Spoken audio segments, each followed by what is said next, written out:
beau Sydney est né trop tôt, bien avant les 9 mois habituels. Je ne m'attendais pas à ça. Il était minuscule, mais il occupait une place immense dans mon cœur. Quand j'ai ramené mon Sydney à la maison, je me suis sentie un peu dépassée en pensant aux soins spéciaux que je devrais lui donner. Si vous vous sentez comme moi, ne vous en faites pas. Vous pouvez toujours agir sur son bien-être. Avec des prématurés comme mon Sydney, il faut se rappeler certaines choses. La croissance est un signe clé de bonne santé. Dans la plupart des cas, un prématuré qui prend du poids et se développe devient plus fort et plus vigoureux de jour en jour. En faisant vérifier régulièrement son poids et sa taille au cabinet du médecin, vous contribuerez à vous assurer qu'il reçoit suffisamment de nourriture pour bien se développer. Observer les étapes de développement vous donne un autre indice de la façon dont votre bébé comble son retard après une arrivée prématurée. À partir du moment où Sydney a commencé à lever la tête, à gazouiller et à suivre des objets des yeux, chaque étape franchie me rassurait sur sa santé. Et quelle joie j'ai ressentie en voyant son premier sourire. Le sommeil de Sydney faisait partie de mes préoccupations. Je pensais qu'il dormirait davantage la nuit et serait éveillé plus longtemps pendant la journée. J'ai rapidement appris que les bébés prématurés tendent à avoir de longues périodes de sommeil et de courtes périodes d'éveil. Mon bébé confondait le jour et la nuit, et j'ai appris qu'il avait besoin de suffisamment de repos entre les brèves périodes de stimulation pour grandir et bien se développer. Tout comme vous vous sentez peut-être maintenant, je m'inquiétais aussi beaucoup au sujet des infections qui pourraient ramener mon Sydney à l'hôpital. Surtout les infections respiratoires, parce que les poumons de prématurés comme Sydney ne sont pas complètement développés et leur système immunitaire est encore immature. J'ai appris, pendant que j'étais encore à l'hôpital, que ce qui a l'air d'un simple rhume au début peut parfois entraîner une infection avec de graves conséquences pour un prématuré comme mon Sydney. C'est là que j'ai entendu parler pour la première fois du virus respiratoire syncytial, ou VRS, un virus courant qui peut avoir des effets nocifs chez les bébés prématurés.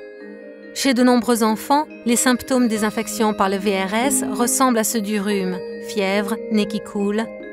Mais chez les prématurés, dont les poumons sont vraiment petits, l'infection par le VRS peut être beaucoup plus grave qu'un rhume. C'est pourquoi il est si important de protéger les bébés comme mon Sydney. L'infection par le VRS peut causer une pneumonie.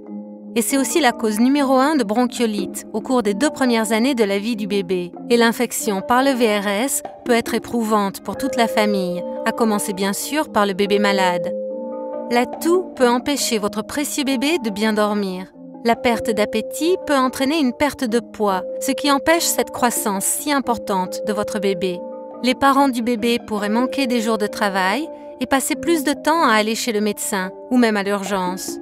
L'infection par le VRS peut fatiguer les mamans, car elle entraîne de l'anxiété, un excès de stress et tout simplement l'épuisement. Vous vous demandez donc probablement si votre bébé court le risque d'être très malade à cause d'une infection par le VRS. Si votre bébé est prématuré et surtout s'il est atteint de dysplasie bronchopulmonaire, vous devez faire très attention à le protéger contre une infection par le VRS. Chez certains bébés, comme ceux qui sont nés avec une cardiopathie congénitale, vous devez aussi faire attention à ce qu'ils ne contractent pas une infection pour le VRS. Maintenant, voici quelques moyens pour devenir une super maman ou un super papa et protéger votre adorable bébé contre ce virus respiratoire très courant. Tout d'abord, lorsqu'il s'agit d'infections par le VRS, certaines périodes de l'année sont plus risquées. Ces périodes sont connues sous le nom de saison des infections par le VRS. Renseignez-vous auprès de votre médecin pour savoir à quel moment la saison des infections par le VRS survient dans votre région. Et, même s'il est né à la fin de cette période, votre bébé peut quand même être à risque de contracter une infection par le VRS au cours de la saison suivante. Demandez à votre médecin comment protéger votre bébé contre les infections par le VRS. Le VRS est très contagieux. Je sais que ce conseil peut être difficile à suivre lorsqu'il s'applique à de la famille ou des amis proches, mais il ne faut ni toucher, ni embrasser quelqu'un d'infecté, ni même lui serrer la main. Soyez vigilante, surtout pendant la saison des infections par le VRS. Et n'oubliez pas, lavez-vous toujours les mains avant de toucher votre bébé. De plus, lavez les bavoirs et les jouets de votre bébé et tout ce qui entre en contact avec un adulte ou un enfant malade. Voici quelques autres conseils utiles. Assurez-vous que les ustensiles de votre bébé ne sont utilisés que par lui et débarrassez-vous immédiatement de tous les linges jetables après les avoir utilisés. Aussi, Essayez de ne pas amener votre bébé dans des endroits bondés, comme des garderies ou d'autres lieux de réunion. Le VRS adore les foules. Et gardez toujours votre bébé loin de la fumée puante. Vous voulez qu'il respire de l'air pur. En apprenant davantage sur le VRS, j'ai pu protéger mon beau Sydney. Vous pouvez faire la même chose pour votre bébé. J'ai appris les faits qui pourraient être des signes qu'une infection par le VRS s'aggrave. Le F est pour fièvre.